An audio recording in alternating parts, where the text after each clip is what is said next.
There we are. Hello, everybody. Welcome back to the Conservative Connection. I'm your host, Crow.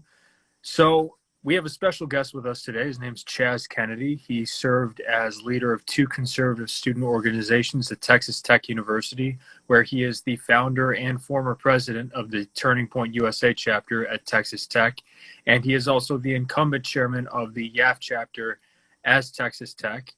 During his time at YAF, he has engaged the chapter in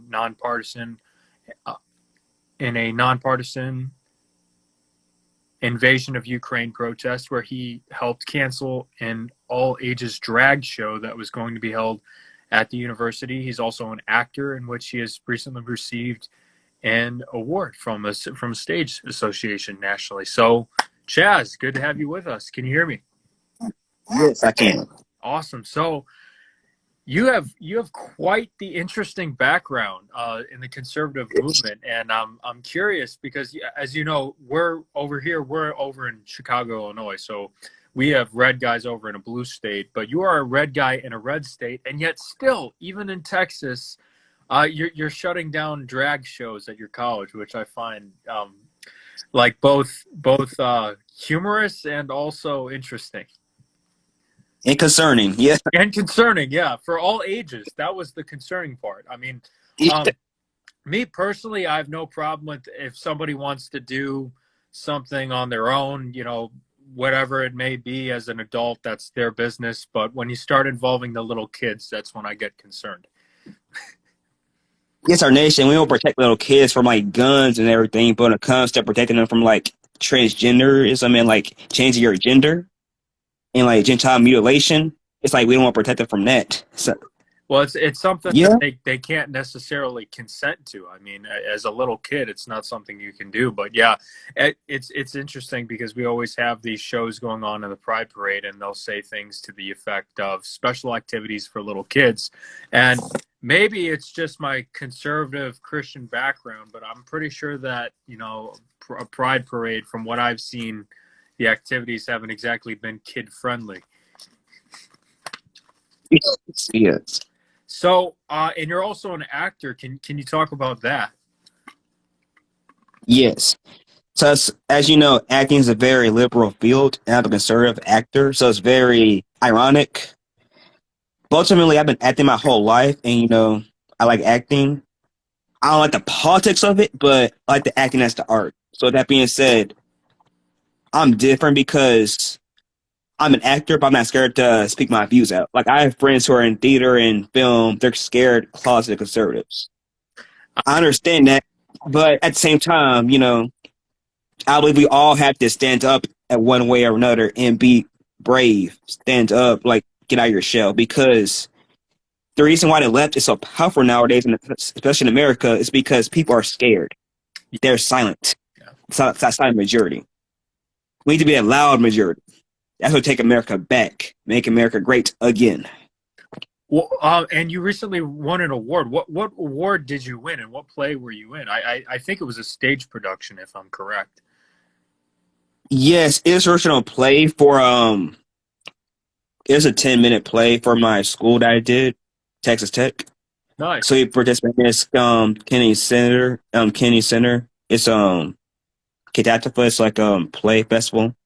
They're around country places around country colleges around the nation participating in this. It's a good opportunity. I got an award. What was the title of the award? Participant. Nice. Yeah. So it's very interesting. Being a Black conservative in today's time. I know that you must get probably a lot of criticism from that. Maybe. Maybe you could talk more about that. I'm curious about that because I know my friends over at in the Chicago area have also experienced problems with that. I love talking about this. So I'm glad you mentioned that because I come from a family of Democrats. Okay. So I'm the only voting Republican in my whole family. That must be right. Mom, dad, grandma, aunt, uncles, Democrat, cousins, Democrat. Yep, and also actually in my church, I'm from Austin, by the way, which is one of the most like liberal cities in Texas, if you didn't know. So my church in Austin, they lean left. They always have Democrats come speak and everything, pissing me off, honestly. And one time there's this girl that told me, "Hey Chaz, I love your mom, Miss Tina, my mom's name, but I want to dance on your grave and for you to die." She said she Yeah, wanted to dance on your on my grave. grave and for you to Yes, die. yes. I love you, but I want to dance on your grave and I want you to die. Well, she loves my mom, but yeah, Oh, she loves your mom.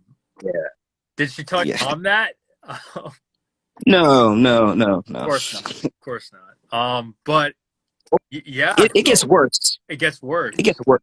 So last Sunday in my church, there's the pastor who voted for Trump, by the way, but now he supports Biden. Crazy. That's it. Um, yeah, interesting. So we had a speaker in my church. He was like talking about the Bible, which I supported because I'm Christian. Then he got into gun gun control. I'm like, I know where this is going. And here's the funny thing. He insulted Republicans and called out Ted Cruz, Greg Abbott, our governor. But here's the sad part. Who was the president of Sandy Hook during that time? Right. Was it Trump? No. Nope. Barack Obama. Yeah. The Democrat that the black people love. Yeah. And who's the president of all these shootings nowadays? Joseph Biden. Yeah. Yeah. Talking about like how gun control is gonna save children and everything. Well, you went to college before, right? So law says that people under 21 cannot drink. You know how many college students I see drinking all the time? Yeah. But that's against the law. And here's the thing: you take away guns, is that going to stop people from murdering each other? People have cars, bombs, knives. You're going to take that away? You're taking away cars? I mean, that was what happened to us in Waukesha over in Wisconsin. We had that crazy guy come through the parade with a car. But I try to simplify the whole gun issue as simple as possible because somebody would say, well, at what point does a good guy with a gun end a shooting? I'm like, all of them. All of them are ended by a good guy with a gun.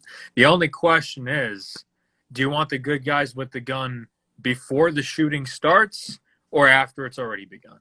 That's really the whole crux of gun control because people with guns are going to arrive on the scene regardless. The only question is, do you want them there before the shooting or after the shooting? Right. And also to that point, you take away all the guns from like law-abiding citizens. The cartels, the criminals, ISIS, Yeah, the gangs, they're gonna have guns. I guarantee it. pretty much. And you want to take away the guns, and they're gonna have it. You're gonna be dead. Yeah, I very quickly. still got the open border problem. Still got that happening. It's that it hasn't slowed down at all. But I wanted to tell you, like, I've seen the craziness myself when it comes to like just how up in arms people get over somebody being a black conservative. So like we had a black conservatives panel over at my college, and what ended up happening was they were booed, and the woman, there was a woman who was a teacher, and she actually took this article that was like a slanderous article. And what she did was she tried to ascribe everybody in our YAF chapter and relate them and connect them to white supremacy. It was a black conservatives panel. She was calling my black friends white supremacists. And one of the things that I told there, and I even discussed this with the Black Lives Matter chapter around the area, and I said, look, I said, like, obviously the idea of a black white supremacist is ridiculous, but what if she just connected the names and said these people are white supremacists, and they hadn't actually looked into who each person was as an individual? You would have had a liberal preventing black students at my college like from getting into Harvard and other different colleges because they were simply called white supremacists for no reason.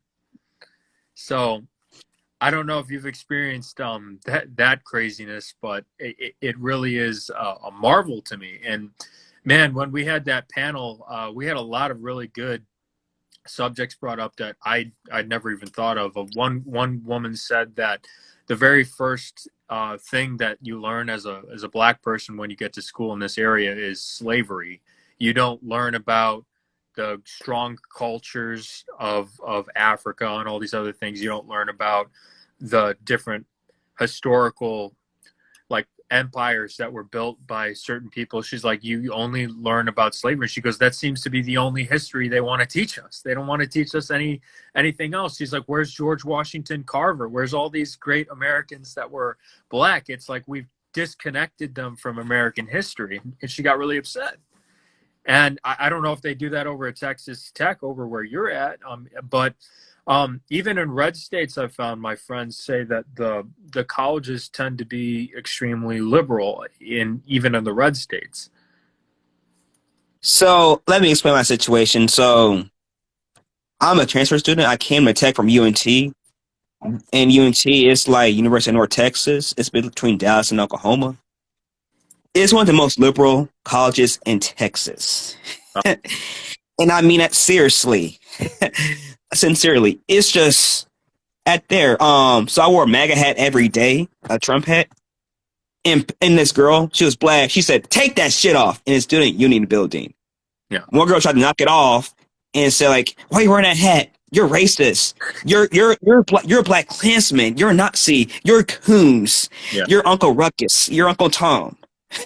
I And Uncle Ruckus yeah, is such an interesting character in that show. I don't think I've ever met somebody like Uncle Ruckus. I don't know if you have, but like I feel like that's just an insane character that would actually never be in real life. I mean, I think that's why the character is funny, just because like he's like the stereotype of something that a liberal thinks of when they think of a black conservative. But you'd never find somebody like that in real life. yeah. It's another point. So me personally, as far as dating, I prefer, how to say this, not black women, if you catch my drift. No, So I will basically, a lot of black people who they call me their brother. They say, "Hey Chaz, you don't want to hit the sisters? You don't like black girls?" Said, it's like ice cream. I mean, I prefer vanilla ice cream. I don't like chocolate ice cream. That's just the way it is. everybody. And say, "Oh, you're racist and all that stuff, and you're black." And I say, here's how I respond to that: Was I born in America or Black America? Because last time I checked, this is the United States, not the Black United States of America. I could be wrong, but maybe I'm wrong, but I'm not. It's interesting because people always try to go to that in the dating world. It's even gotten to the point where they say if you don't want to date somebody who's transgender, you're a bigot somehow. I which I for dating, everybody has their own preferences. Everybody has their own certain type that they like, and I don't think people should be held like as considered a discrimination just because you like a certain type of woman or you like a certain type of man. We certainly wouldn't do that on the other side. So, Yeah. but it's an interesting time in the country. You mentioned your family going back and talking about how they'd voted Democrat for so long. Is it just an idea that they were supposed to vote Democrat? This is something I don't understand within the community. Maybe you could help me understand this, but why is it that so many people just vote next with a if somebody has a D next to their name? Is it just like something that they've grown up with? And why do you think there's such an outrage for that when people want to vote a different way or question the authorities that be? So as far as the black community, it's like a cultural thing based on what I've observed for like 24 years of my life. So what they tend to think is that Republicans are racist and that they're a party of the slavery, which is not true if you look at history, because Abraham Lincoln got them out of slavery and he's a Republican. Jefferson Davis, Democrat, kept them in slavery. So in segregation, like Joe Biden, his friend like Bird was also like support segregation, separate busing for racists. So I think what the black people they tend to, I don't want to sound stereotypical, but a lot of the lower black community as far as like economics, they tend to look for like government programs and like welfare state. That's something that LBJ has provided for them. And so they're kind of accustomed to that plantation system. But here's the thing: LBJ, who had like Social Security and welfare for like black people and like lower income minorities, he was quoted by saying, "I want to keep these N-word people voting Democrat for the next 300 years." I mean, I hate to say it, but he's right. I mean, because like these black people are hypnotized. I mean, not all of them, but I would say 90% are voting Democrats in each election year, which I think is stupid. I mean, And so, I wouldn't say 90% just because of the fact that I've seen the voting records, and also there's a lot of dissatisfied and isolated liberals that have now said they're going to vote for the other side. So it's an interesting thing that you brought up the history. Robert Byrd, I just wanted to say, like, he was not only a segregationist, he actually was a Klans member, a KKK member, and he was a high esteemed KKK member with a lot of different titles. But that's one of the things that, like, how do people react to that when they hear that the president of the United States spoke at a Klansman's funeral as recently as the late 2000s and the early 2010s? and not just that, Joe Biden, let me get to him. People call him my aunt, who's like Democrat. She calls him Uncle Joe. Okay, well, okay, so I remember World War II. I mean, we call Joseph Stalin another Joe, Uncle Joe. Not a great guy. No. Now, that's why Joe Biden, Uncle Joe, as my aunt likes to call him, he will say, white kids are better than poor kids. Poor kids are a race now. And refer to like little black roaches being on his legs in the pool, referring to black people. Yeah. And told black people on like a show like this, said that if you can decide between me and Trump, then you ain't black. So you trying to decide my race now because I don't want to vote for you? Oh, okay. How did the black community even react to that when he said that? Because it was such a crazy thing, and he was on a prominent like Black Americans podcast. Charlemagne the God. Yeah, Charlemagne the God. Yeah, I forgot his name, but yeah, that's correct. And Charlemagne the God has been advocating for voting Democrat for a long time. So this was a guy who should have been an easy ball, like friendly interview. It should not have gone the way that it went. And he put just the slightest amount of pushback just to see like what his policies were. And Biden just exploded. He went nuts. And I don't understand why they didn't freak out when you've got this old white dude yelling that a prominent black man who's made his way in the podcasting world is not black. Yeah, and also it's a cultural thing. It's just that because he's with Obama and he's with Kamala now. It's just that he's around black people. They see it as a reason to support Democrats. And one girl in my church, she told me like, I asked her why you like Democrats so much? Why you over Democrats? And she says because Democrats like black people. So, okay, so I asked you a question like why you vote for Democrats? I would like maybe a policy or legislation reason why. But you're saying because Democrats like black people.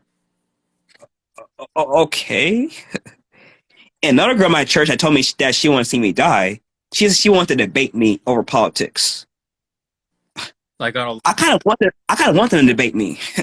It'd be a fun debate. Let me put it that way. well, one of the things that I try to advocate for young people to do, because I've been in that shoes of being in a public debate. In a debate, you're trying to convince an audience. In a panel, you're trying to convince the person asking you the question. So there's slight little differences, but does anybody in the black community, like, I know this is not going to be a statistical official study, but from what you've like experience, do people in the black community even like Kamala Harris? I don't know many people who like Kamala Harris. Based on what I'm seeing, on my experience, a lot of black people do like her, but it's based on her skin color, not her policies. Because then again, I don't, people don't know her policies very well. Because then she's like DA of California, district attorney or attorney general of California, she incarcerated black people for minor crime offenses, Yeah, yeah, and she claims to be for black people. While black people, they say they hate Trump and everything, but Trump has passed criminal reform to help get black people out of prison, like Kodak Black, a rapper. I know black people, y'all like Kodak Black. Guess who got him out of jail? yeah. Your boy Donald Trump. So One of the things I wanted to ask too was during the time of Donald Trump, you had a lot of black people who were actually getting off welfare. You had a lot of minorities who were moving into the middle class. You had women getting job opportunities they'd never seen before. You had gas at record lows. I know you guys are feeling it at the pump. Just out of curiosity, what is gas over in your area right now? it's about $5 and some change. Yeah, it's 555 over here. It went up from 487 to about 555 overnight. But during that period of prosperity, though, you saw people who were actually moving into the middle class. You saw people who were getting out of poverty. You saw people who were improving their job situations. They were getting more income than they'd ever had before. Now that you guys are experiencing the high gas prices and everything else, it's got to be hurting your community. Like let's just take politics out of it. How are people reacting to high gas prices and high meat costs and higher grocery bills and stock shelving areas? How are you guys reacting to that in just the average community? What are people saying? Everywhere in Texas, from what I hear, people always complain about it on a daily basis. I see it on social media. I see it on even on the news. People complain about the gas prices being too high. People complain about the food and the farming prices are also going up. Clothes are going up as well. Housing. Housing too. Because like lumber and all that. It's just like it's a very sad situation. But then again, this is kind of where you need to know who you're voting for, because typically, if you look at policies, even if you don't like a candidate, if their policies are good for you, like your money pocket, then you might want to keep them around. Because if not, you're going to suffer one way or another, and you're going to be have buyer's remorse. Yeah. Because a lot of people in America have buyer's remorse for Joe Biden right now. Yeah. Because he might sound like a nice guy, like a nice grandpa in that kind of mentality, but in reality, he's not a nice grandpa when it comes to your money, your finances. Well, I don't know if you remember this too, but when we were watching the debates and we were watching everything, you could not say that he looked senile. Like you could not say that he looked like he was losing it. And now it's like I don't even know Democrats who watch a Biden speech because it's too painful to try to get through. It's like you're watching him struggle to get to the end of a sentence and saying things like "true and Nash of it pressure," which I like. I was like, did he just have a stroke? Is he gonna pass out? I'm like, I'm worried. But yeah, he was sold as this nice, kind grandfatherly figure, Moderate, middle of the road type of guy, unifier. and now he's talking about taking away handguns, which was an extreme policy. I don't know if you guys know this, but Democrats tried that in the 90s under Clinton. It did not go well. It really did not go well. People got spooked and they hated that policy. So we've gone beyond rifles now. We're actually they're advocating in places like Canada, let's just strip guns, period. And somebody once told me this too. He said in the black community, he said we have firearms, we just don't talk about it. But what's your reaction to that statement? Is that accurate? Yes, especially like you're from like Chicago, so you should know this.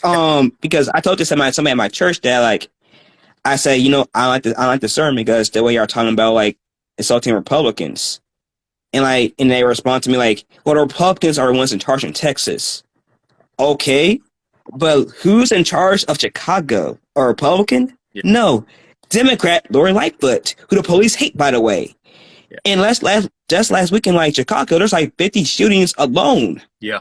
That's not making the news. I covered that on my podcast actually because I said that basically when I hear shooting news, you got to understand I'm from the Chicago area. There's a shooting every weekend. There's always a shooting, and we have some of the strictest gun laws. It is so hard. If I go to Texas and try to buy a gun, it is so hard for me to buy a gun and go through that process just because of the craziness of our gun legislation.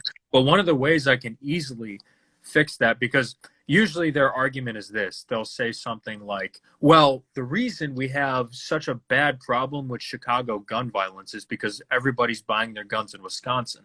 I'm like, okay, well, where's the gun violence in Wisconsin? Oh yeah, it's not there. It's not there. It doesn't even come close to the Chicago cities. And recently I've seen I can flip a lot of people just by showing them how many criminals were captured and their guns were not verified to them. They were not like in legal possession, and they're let off the hook anyway. They're let off the hook anyway. So like, I don't know. Are they pushing red flag laws down where you're at now too? Because they're trying to push that over here. I know the Democrats in Texas are, but like the Republicans are pretty much against it. Yeah. And I'm against red flag laws too because let's say somebody's really depressed and like they're not like a danger to themselves or like other people, but it's really like depressed and mental illness. Under red flag laws, depending on the judge, especially if they're liberal, their guns can be taken away from them. Guns that can be used to protect them and their family. Yeah. That's why I'm personally against red flag laws. Yeah. And also, in Right. addition to that, they want to add training like $700 to make you pay out of your own pocket just to have a gun and be registered for it. To me, that just makes it hard for people to get guns. I mean, guns are used for protection. That's what Second Amendment is all about. And when we lose our guns, guess what happens? A guy like Hitler comes. A guy like Mussolini comes. A guy like Kim Jong-un comes. Like Vladimir Putin comes. I mean, yeah. And yeah. I mean, if you look at Ukraine, one of the biggest problems that they had, to add to your point, was the fact that they were not armed and they did not have a lot of arms to defend themselves. So that's why we had to send so many arms over to Ukraine, and we had to give. So it's so funny that the people who have a Ukraine bio in their profile pic and were just shouting 2 months ago to give everybody an automatic AR-15 and AK-47 are now saying that in the United States we should ban handguns. It's very funny how they're more for other people having guns than ourselves. And I guess their argument would be, well, they're under invasion. I'm like, what makes you think that if we were disarmed, we wouldn't be under invasion? It makes it easier to be under invasion. Come on now. Yeah, but for your point, I don't even think I don't think you'd go as far as disarming everybody, because there's more handguns and firearms in the United States than people. I mean, you're just not going to disarm us. It just wouldn't happen. You can do that in Canada. You can't do that here. But if your area of Texas got disarmed with everybody tomorrow and they took everybody's guns, I wouldn't say that you'd have to worry about a dictator, but you'd definitely turn into Chicago, probably overnight. Or Gotham City. Gotham City. You know, it's funny. People always thought that Gotham City was in New York, but I look at it more and more with the dirty politics, and I argue that it could be Chicago. But it's one of those things too that when you actually dive into the gun laws, there are certain things that people don't understand about gun laws. Like one of them is the fact that they'll say, well, if you have a background check, a federal background check going through, and it takes more than 3 days, then the gun manufacturers give them the gun. That shouldn't happen. And people hear that and they say, oh, that's terrible. And I was like, no. A federal background check should take 20 minutes. It took 20 minutes for a federal background check under George W. Bush. That was like 20 years ago. Okay, so like the technology's only gotten faster. It does not take that long to figure out a background check.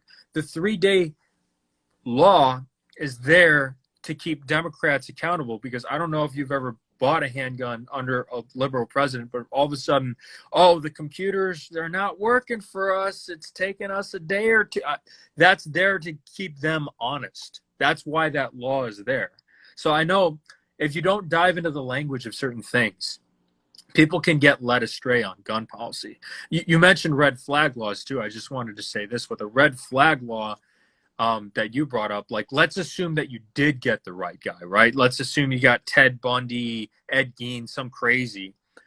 Did you arrest that person? No, you just got their gun. Well, they're going to go get another one. You didn't detain them. You didn't arrest them. You didn't put them in jail. You didn't do anything. So if you had red flag laws in Texas, even if you got the wrong guy, like I'll throw out the olive branch, even if you got the right guy, it still doesn't work. Right into that, another thing I'll add on to that. Salvador Ramos, the shooter of Uvalde, elementary school, they did a research into him, like background checks. He had no prior history of mental health issues or criminal record. Yeah. So on paper, he was a clean cut guy. Nothing, no reason to suspect him at all. No reason. I'll actually disagree with that because even though he didn't have anything on his record, he was threatening to rape women online. He had a history of like violence. He had multiple encounters with police. So the Uvalde shooter wasn't necessarily a clean-cut guy. The Vegas shooter was. The Vegas shooter had nothing on his record whatsoever. No history run-in with the cops or anything else. But with the Uvalde shooter, it was more like the cops should have seen that and they should have done something ahead of time versus just waiting around. Like if you see a rape threat online, arrest that dude. I'm just going to go out and say it. Like, you cannot do that. It's like me threatening your life. You can't do that.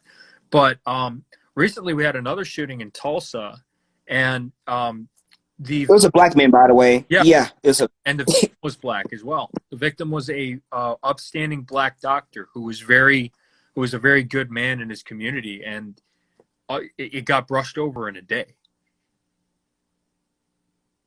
Yeah. But I just it's a rough thing talking about these shootings. You know, it's really rough. But it's not a radical thing for people to say, well, we got to do something. I'm just asking people to think things through and to look at each individual case. Like, yeah. I know it's an emotional thing. It's probably an emotional thing for you guys in Texas. I can't imagine if there's something like that happened in my state. Well, it does, but like at the level, because it was with the Uvalde thing, it was more than just a shooting. It was kids, and that really just I get emotional and angry talking about it, especially because of the police response. So while we're talking about this, how do people in Texas justify gun control and only the police having guns in a scenario where the police fail? So Texas is I would say Texas is probably the most pro-gun Second Amendment state in the whole country. Maybe the whole world, possibly. Probably the whole world, in my opinion. So they support having their guns, right? Each person having their guns. As far as police, a lot of people in Texas and around the country are like doubting the police efforts in the Uvalde shooting, like the prevention of saving the kids. Now, honestly, let me talk about the police response. I did my research into it too as well. I believe they did make some mistakes that were very detrimental to the situation, but they did what they could have done in the situation. Like, I know a lot of people are like Sean King, the fake black guy that's really white, is saying like, oh, this one officer went into the school and got his kid and went out. That's not true. He was even there at that time. So a lot of people are saying false information about the police, which I feel is just like bad because there are protectors. And now you're kind of trying to make them look bad, and like it kind of makes them look like they don't know how to do their job. When they're doing the best that they can, and just it's a terrible situation. And my opinion is that as far as the school, all schools in general should have like better security overall, like better doors that lock, Yeah. chemicals that can spray on shooters. I mean, all that stuff can work, and it's like people are not thinking about that. Like Democrats, they say, "Oh, I want to take away the guns." How about we had security to the school to where you can save lives, had no casualties at all? Yeah. With the police response, my reaction to that was, and this was breaking news. This was something that happened recently, and it kind of got overshadowed. But an NBC reporter actually did a study and interviewed the people in the shooting. And number one, there was no training response or education or anything written that says that a police officer is supposed to wait at a shooting. Every single response that has ever been written to a police shooting since 1999's Columbine is, even if there's a single officer there, go in and stop the shooting. Your first priority is to end the shooting. So one of the things that angered so many people in this Uvalde shooting was that the cops waited outside for 78 minutes. And not only did they wait, they told the federal agents that came in after them not to go in too. So it's not just that, and they also tased a woman and handcuffed another guy who were parents. And thank God for the parents trying to get in, because if the parents didn't try to get in, the federal agents wouldn't have disobeyed orders to get in, because it wasn't until they saw the parents being basically attacked by the police that they decided to go in. Now, just because a police department does something that is completely idiotic and they screw up does not represent all police. I want to say that right away. The Parkland police don't represent all police, and the Uvalde police don't represent all police. Here, the police failed. So my biggest critique of that is, in a situation where you're saying only the cops should have guns, the cops were the only people with guns on the scene, other than the retired border agent who saved those kids and went in, and they failed.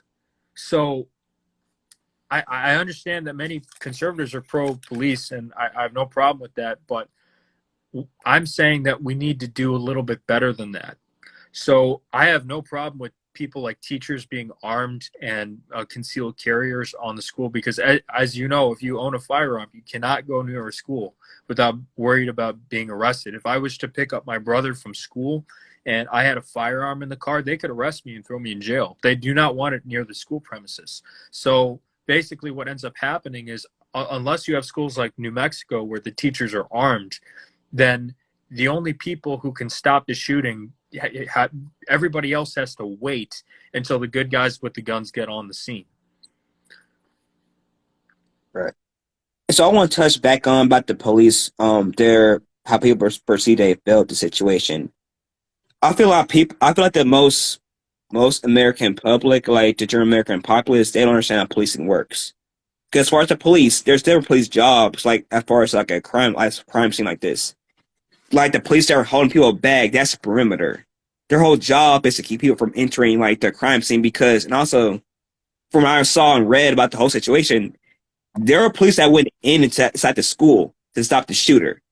But the issue was that the shooter, with his rifles, they were shooting. He was shooting through the door and through the window, so they couldn't really get into the room. And so it's like, and then they had to, like, Uvalde police, like their police department has like 6 people. They're not well equipped like all of Chicago, so they just don't have the material to be successful in that regard. I mean, I'm not going to say it's their fault, but they just don't have the funding for it, and because they don't have the funding. So just to correct you, so there are actually 19 police officers outside the building. So I mean, as far as Uvalde yeah, department, yeah, I understand what you're saying though.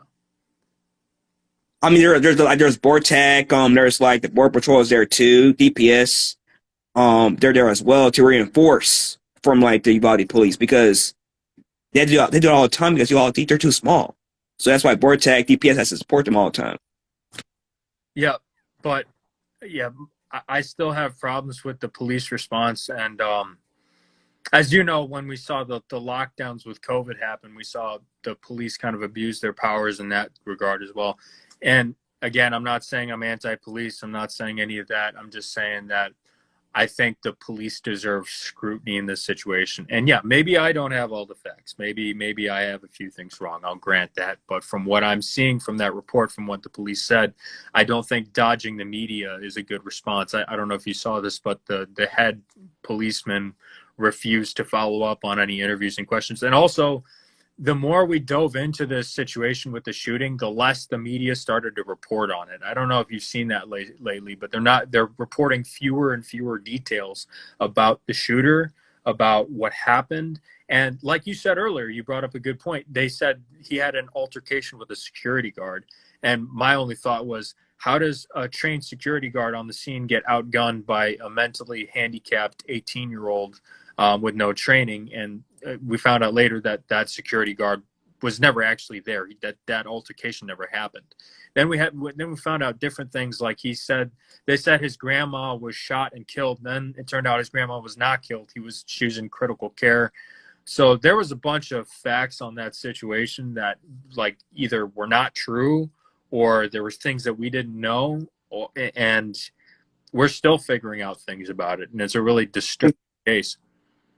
And here's the thing as far as conservatives, like, for this particular situation, it's like they believe what the media is telling them. Like Sean King, CNN, NBC, what they're saying about this is all holy and it's all right all the time. But this is the same media that was saying that the election was like not stolen. There's no fraud. They're like the COVID is real. Like the COVID, is a real disease. I mean, it's like it's a real it's gonna kill everybody. Global warming is going to kill us within like 10 years. Yeah. This is the same media that says that. And now y'all believe them about the police and all that the Uvalde shooting? Come on now. Well, it was funny too, because like I remember people saying that like as soon as I brought that, because we had a panel on that where we talked about climate change. That panel actually was the most successful panel we had. Unfortunately, the video recording got destroyed, but because we couldn't save it. There was a video issue. It was the only panel that we didn't record fully, which is unfortunate because it went really well. But I remember telling somebody basically after the panel was over, I said, global warming is the crisis that is focused on when there is no real crisis. And you'll see this too. If we start to benefit and do well financially, what's the one narrative that explodes is global warming. People don't care about global warming when we might get drafted to go fight Russia. People don't care about global warming when you can't afford gas. People don't care about global warming when you've got food shortages. People don't care about global warming when you have record inflation and your pension's going away. People don't care about global warming when you've got shootings down at the border because the cartels went through with guns because there's no security over there. Global warming is the crisis that everybody goes to when there is no real crisis.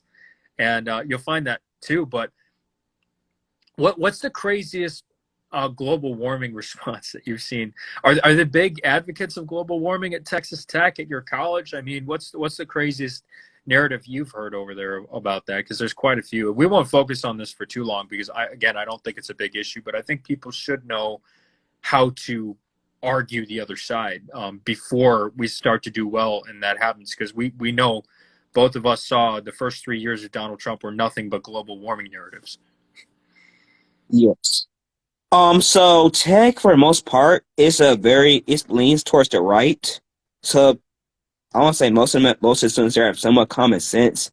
And as far as UNT, my previous university, a lot of them had what I call the AOC narrative, where they would say how cow farts is dangerous with methane going into the air, and that fossil fuels is like poisoning us, and that it's gonna be gone up in 10 years anyway, and that we need to move away from fossil fuels immediately, which is I don't know if you know this, but that's dangerous for our economy to do that. It's dangerous. And not to mention, electric cars like Teslas, those are not cheap. Those are not cheap. You want to talk about that? Do they say things like that? Like just buy an electric vehicle? Yes. And like go electric power, solar power, wind power, and here's the thing about wind power that they don't realize. A lot of liberals will advocate for wind power, and like but it's very dangerous to like birds and bats because that kills them because they run against like the wind machines engines and it kills them because they think it's like vibration and they love their birds and their bats. Like for instance, I'm a vegetarian. I love I'm an animal lover. I love the animals. I love all that stuff, but I have a common sense approach to saving the environment. Yeah. And I love the environment, but we have to save it the smart way. We have to be smart about it. We can't be stupid because we have to keep it balanced because our economy helps us save the environment. That's what the liberals don't want to realize. Yeah, that's another thing I tell people who are green energy advocates is the best countries that can help that problem are the richest ones. That's the way things work. So the richer the country is, the more intuitive and creative solutions they can find. But as far as people saying we need to just get rid of all fossil fuels, what do cargo ships run on? I mean, are you going to have a wind-powered cargo ship like the Nina, Cinta, and Santa Maria? Like, how are you gonna move goods over there? You don't have solar-powered cargo ships, like, and that's a huge part of the the chain for food distribution. You cannot get rid of that. So there's certain things that they haven't even thought of, and I tell people too, like what would happen if you got rid of the energy sector for like AC in Florida, Texas? Imagine right now, because they're talking about 2/3 of America experiencing blackouts coming in the fall. What would happen if you had no AC in Texas in the summer? Yeah, It'd be like the desert of Africa. You be sweating, you be dying pretty no, quickly. it's like I'm from Austin, Texas. It's one of the most highest parts of Texas. It's like it's 90 every day up here. At least 90. can you fry an egg on the sidewalk, or is that just a myth? Honestly, we're getting close. We're getting close to doing that in Texas. We're getting pretty close. Yeah, no, We're almost there.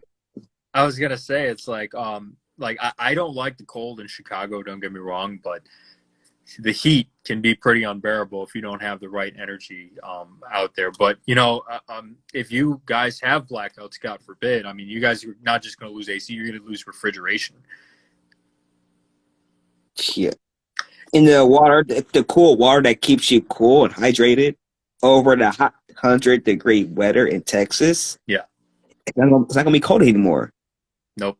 The ice cream you like your son and daughter likes that they can't get anymore because there's no refrigeration in Texas anymore.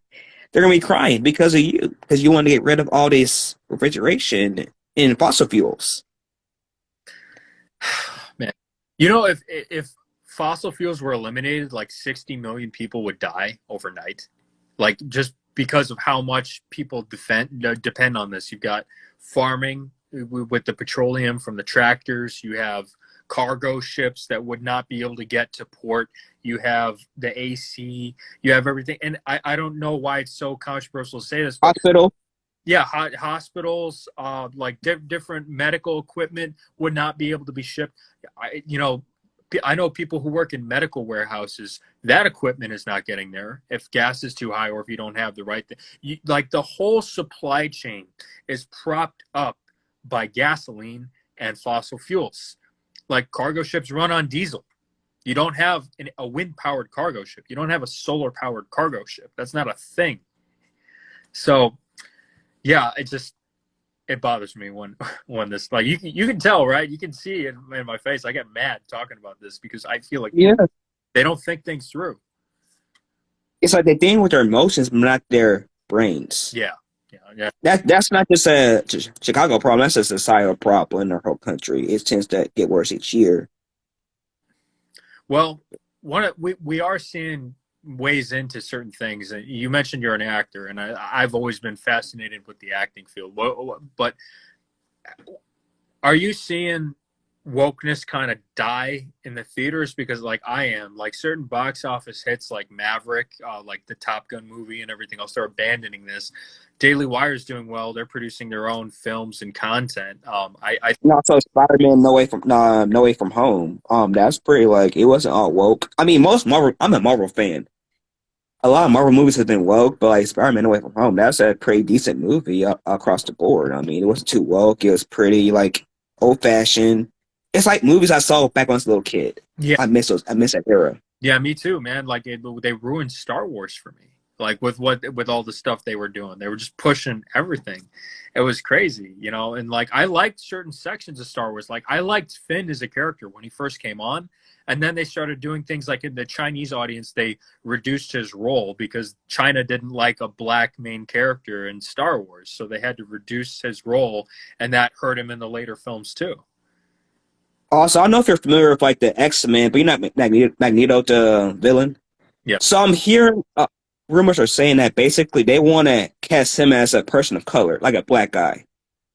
Here's a problem with that if you don't know comics. yeah, he's Jewish. Magneto is a Holocaust survivor from World War II. So you look at him as a black guy in the modern era? I mean, I guess there was a few black people in the concentration camps in World War II, but mostly I'm guessing it was white people, right? It was mostly Jews, Jewish people. unless you want to make him a black Jewish guy, I guess you could do that. I don't know how well that's going to go over. But you know, I don't understand. Like, there's certain characters that I cannot like. I prefer as black, like Green Lantern. I preferred actually him as a black character, like because he's more fascinating to me than Hal Jordan. But there's other characters you have like Shaft and certain other characters like Static. Where's our Static Shock movie? Static Shock is a black. I hear it's coming pretty soon. But you know, it's getting delayed and everything. I want to. Another point, yeah. As far as Superman, like they want to make Superman black now. I heard one potential plot like a couple years ago from one of my friends. He told me that basically what they want to do is they want to make Superman a black guy during 1950s in America during like the civil rights movement, and they want to him fight the Nazis or like the I mean not Nazis KKK. Huh. That's honestly here's why that's bad. People don't realize how dumb that is. You're making a black guy who's an alien from another planet, and black people during that time, they're already facing persecution already. Yeah. So you're gonna make it worse for them by casting him as a black alien who's very different from the white majority at the time. You want to know what's really funny too is I don't know if you saw like Days of Tomorrow, like the show with like all these superhero characters, but this was during a time where they just loved infusing Obama into every Marvel comic and every other thing. And they made a plot where Gorilla Grodd goes back in time to kill Barack Obama. And it's the most ridiculous thing I've ever seen. It was so funny. At one point, Gorilla Grodd says, "It's time to make America Grodd again." Oh, and I'm like, okay, when was America ever Grodd? You know? It got ridiculous, and you know it's one of those things where it's like I have nothing against a black character in a film. I just don't want you to take an existing character, make a worse version of that, because then you're not helping anybody. You're not helping the black community who wants to be taken seriously in more movie roles, because you're not making a better version of something that already existed. That's what happened with Creed. Creed is not Black Rocky. Creed is his own character. That's why it works. You know? Yeah. But and also, yeah, with the Fantastic Four, this is a rumor that I heard like a couple like months ago or weeks ago. They want to make it to where like they feel like the Fantastic Four is like too gender biased. So they want to have two women and two men on the team. So they're thinking about making like the Human Torch a female. That's kind of hot. Yeah, that's a nice pun, but I'm a conservative, but you know, I'm also like I'm very like old fashioned in the sense that you know I think the work should reflect what it was like, what it was intended to be. Yeah. I mean, if you want to make another team that has that component, then be my guest. Right. That'd be a great movie. Yeah. But you should keep the original stuff the same. They tried that with Firecatcher. It didn't work. Uh, that was like a Stephen King novel, though. What wasn't the best novel. But I'm excited when I see people like Shapiro and stuff making movies now that are like with Gina Carano. They're taking advantage of people who are getting blackballed from Hollywood. I don't know if you've seen any of their movies. I saw the one about the mass shooting. I didn't think it was amazing or great, but I thought it was decent. I thought it was good. I saw Period, like the superhero one. That's what I saw recently. Have you seen Hyperion? It was like superhero No, is it good? movie that they did. It's not as good as Marvel or DC. It's kind of corny a little bit. I think it's supposed to be. I think it's like made to be a style of The Boys, but it didn't go that way. Mm-hmm. I mean, I appreciate the effort, but it's just it's not me basically. I mean, it's better than seeing Gorilla Grodd try to kill Obama, but Yeah, I mean, that is true. But honestly, as an actor, I see myself as a messiah in a way. I want to lead conservative actors into new era of acting in the entertainment industry. Like, I would love to work with Mr. Shapiro and like Gina Carano. I would love to work with them in the future. By the way, like, because I feel Daily Wire, if you're watching, yeah, we're hiring. Come on, give us a shot. Yes, yeah. Ben, you want me? You got an award. So, yeah. So with that being, I want to be an advocate for people like my conservative friends who are actors, who are closeted, who are shy. I want to be a voice for them because they can't speak for themselves because they're scared. Well, I'm not scared. It's more than that. They're afraid of being blackballed. I mean, the thing with the entertainment industry is there is a blacklist in the entertainment industry, and you should know this more than anybody if you're really involved.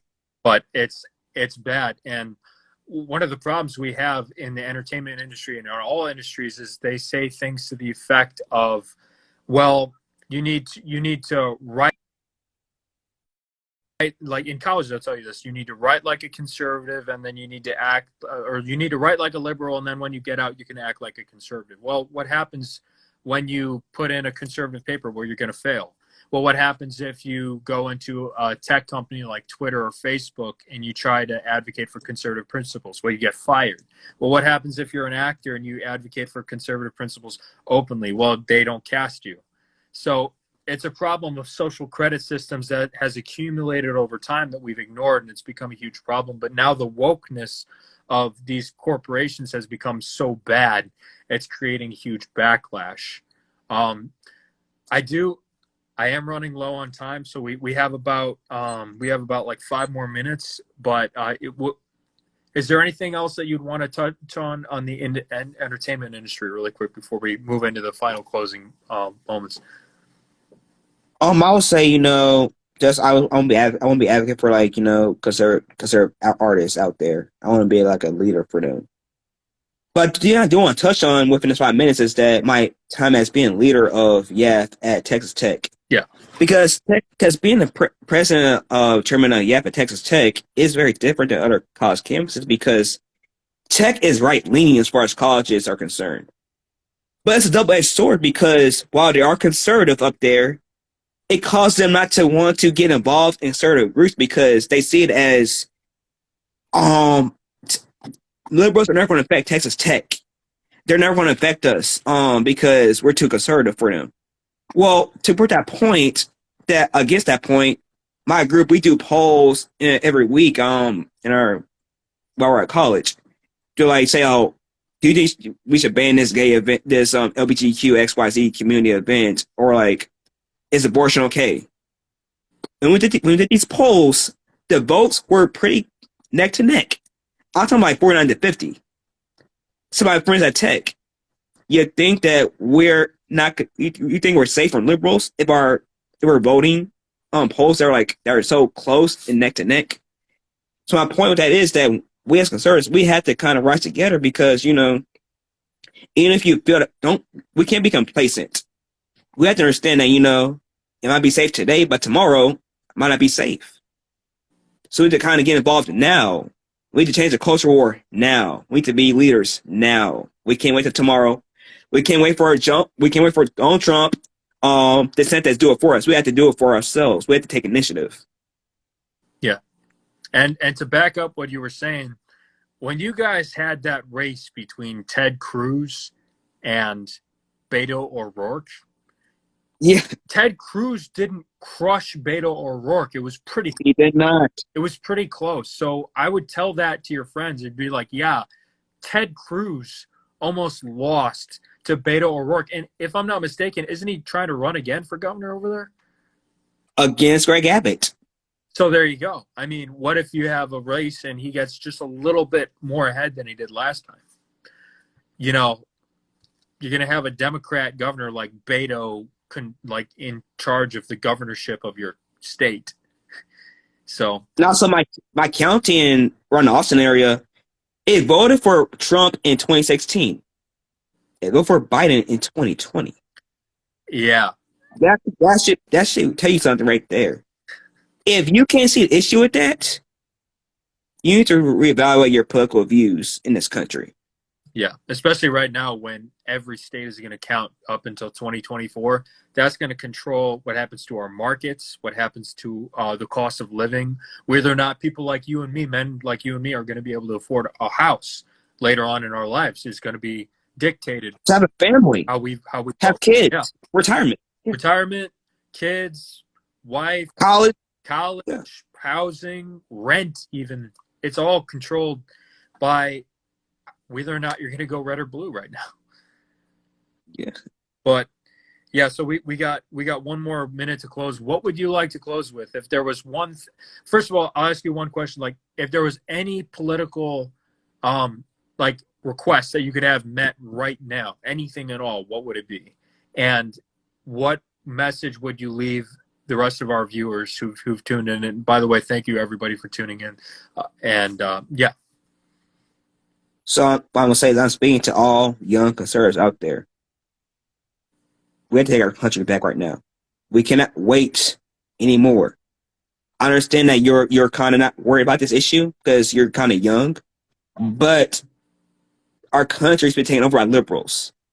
If we don't wake up now, if we can open our eyes now, it's gonna be too late. We have a chance now, but we have to start today. You have to help conservative groups at your college campuses or in your communities. Give all elections. Vote. Always be sure to vote and do research into your candidates. Get involved in the political process because this is our country. We have the opportunity and right and obligation to do this from God, our creator. So we have to take the initiative and actions and the opportunities right now to fix our country, make it better. I believe in the young people. Young people, I believe in y'all. Do what's right. All right, man. Well, unfortunately, we're out of time. My battery's almost out. I don't want to lose the stream. So, Chaz Kennedy, where can everybody follow you? On Instagram, my Instagram is chaz.kennedy. I can put it in the chat. All right. Same with Snapchat, it's Chaz Kennedy. Yeah. All right. So everybody take a screenshot if you're watching.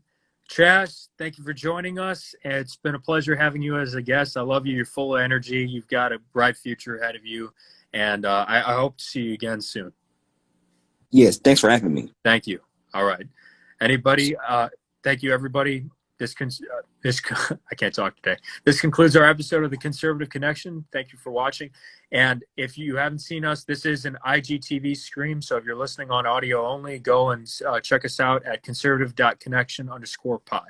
Thank you, everybody. And as always, stay connected.